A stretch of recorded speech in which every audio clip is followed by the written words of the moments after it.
Outdated, unscientific, anti-intellectual.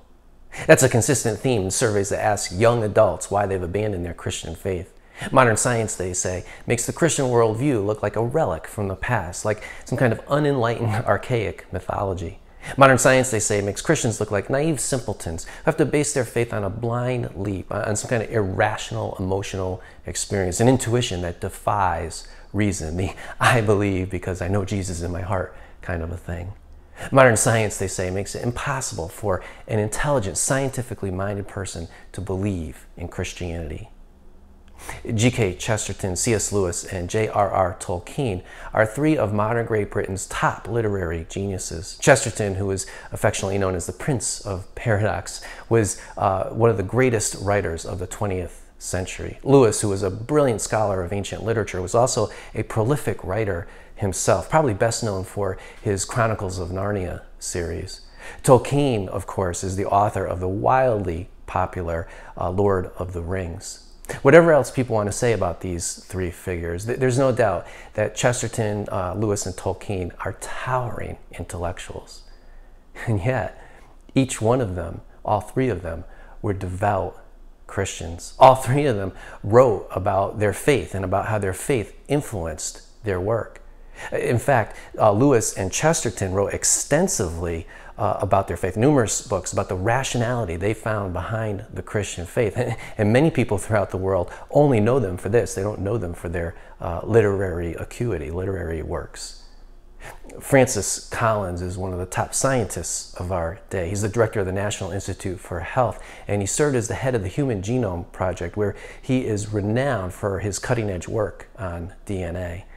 Collins also happens to be an evangelical Christian who has written in his book, The Language of God, has written about how his scientific pursuits have only served to deepen his faith in Christ.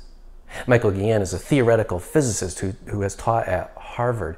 He is the host of the History Channel's Where Did It Come From? And for 14 years, he served as the science correspondent for ABC News, winning numerous awards for his work on shows like 2020, The World News Tonight, and Good Morning America. Guillen also is a devout Christian, and he has passionately argued in his book, Can a Smart Person Believe in God? He's passionately argued that, indeed, a smart person can believe in God. I could go on and on if time permitted and cite many more examples like these.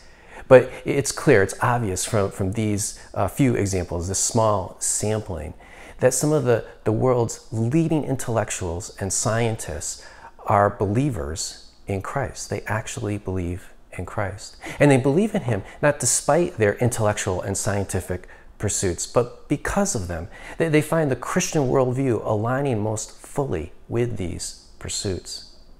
Even one of our day's most formidable atheists, retired NYU professor Thomas Nagel, admits that a smart person can believe in God. He's considered one of the top contemporary philosophers, and in his book, The Last Word, this is what he says about this subject.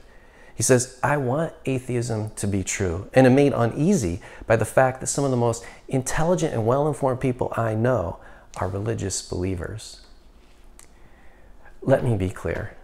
This doesn't prove that Christianity is true. It doesn't even prove that Christianity is an intellectually superior worldview. Although many people, including the people I've just mentioned, would argue that it is. However, the one thing that it does show is that the one thing that can't be said about Christianity is that it's anti-intellectual or unscientific. Oh, some Christians might be, but Christianity isn't.